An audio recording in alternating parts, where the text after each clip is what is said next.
We're going to focus on the third, fourth, and fifth type of breath. We're really focusing on the floating ribs, but if you're finding it difficult to isolate the floating ribs, fill yourself up from the bottom first. So breathe into the pelvis, and then fill up your belly, and then hopefully if you keep filling up from the bottom, your floating ribs will kick in.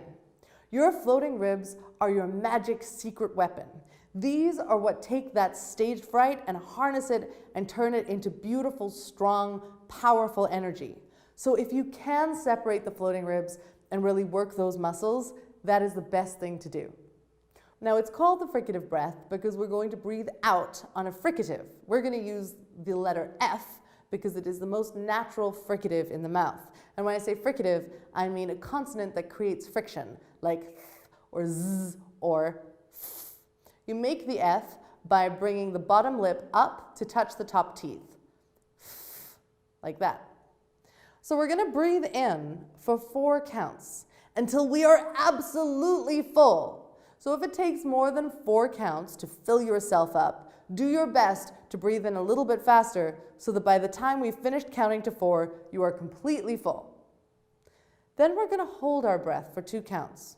Now I don't normally advocate holding the breath. It's not good for you. It interrupts the flow and it creates tension in your throat and your vocal folds. But this exercise isn't only for creating breath capacity and breath support. It's also for helping you calm down. So when we're in an anxious stage fright state, this exercise will actually help slow your heart rate and ground your energy. That is why this is the only time I am going to say it's okay to hold your breath, but only for 2 counts. Then we're going to breathe out on that F fricative, and we're going to breathe out for 8 counts until we are absolutely empty. Again, if it normally takes you longer than 8 counts to be completely empty, let's just speed up the process a little bit so that by the time you've finished counting to 8, your lungs are completely empty. Let's try doing it together. In for 4, hold for 2, and out for 8.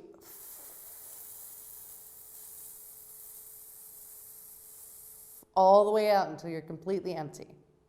Let's try it again. In for 4, hold for 2, and out for 8.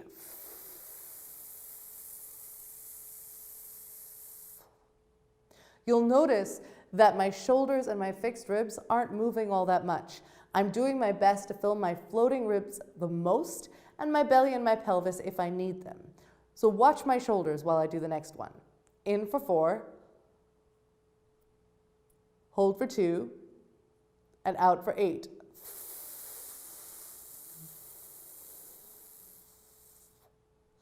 That's about how much your shoulders should be moving. Try it in front of the mirror and watch your shoulders because they might be moving without you noticing them. You do not need your shoulders for this. We're working on the pelvis, the belly, and the floating ribs. Let's do it a couple more times.